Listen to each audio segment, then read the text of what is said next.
முக்தார் என்கிற ஒரு முடிச்சவிக்கு மருத்துவர் ஐயா பத்தி தப்பா பேசின ஒரு வீடியோ அனுப்பி இதுக்கு ஏதாவது ஒரு பதில் சொல்லுங்கன்னு போட்டிருந்தாங்க. எனக்கு அதை பார்த்த உடனே ஒரு கதை தான் ஞாபகம் வந்தது.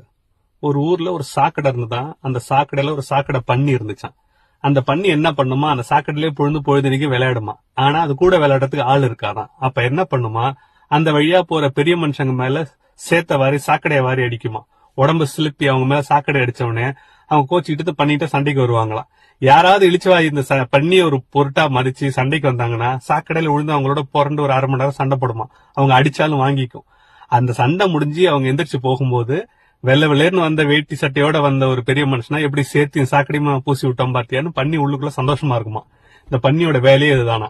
இதை நல்லா தெரிஞ்ச ஒரு பெரிய மனுஷன் என்ன பண்ணுவானா, இது பண்ணி இது கூட எல்லாம் இறங்கி சேத்துல சாக்கடையில சண்டை போட்டோம்னா நமக்கு அதுக்கு வித்தியாசம் இல்லாம போயிடும் அப்படிங்கறதுனால இந்த பண்ணியை கடந்து போயிடுவாங்களாம். அப்ப அந்த பண்ணி என்ன நினைச்சுக்குமா, பாத்தியா இந்த பெரிய மனுஷனுக்கு நம்மள மேல பயம், அதனால நம்ம கூட சண்டை வரலன்னு நினைச்சுப்பானா. அதுல என்ன விஷயம்னா, இறங்கி சண்டை போடுற அளவுக்கு நீ எல்லாம் எனக்கு தகுதியே கிடையாது, நான் மனுஷன், நீ ஒரு சாக்கடை பண்ணி கூட சண்டை போடுறதுங்கிறது என் தகுதிக்கு ரொம்ப குறைவுன்னு அர்த்தம்.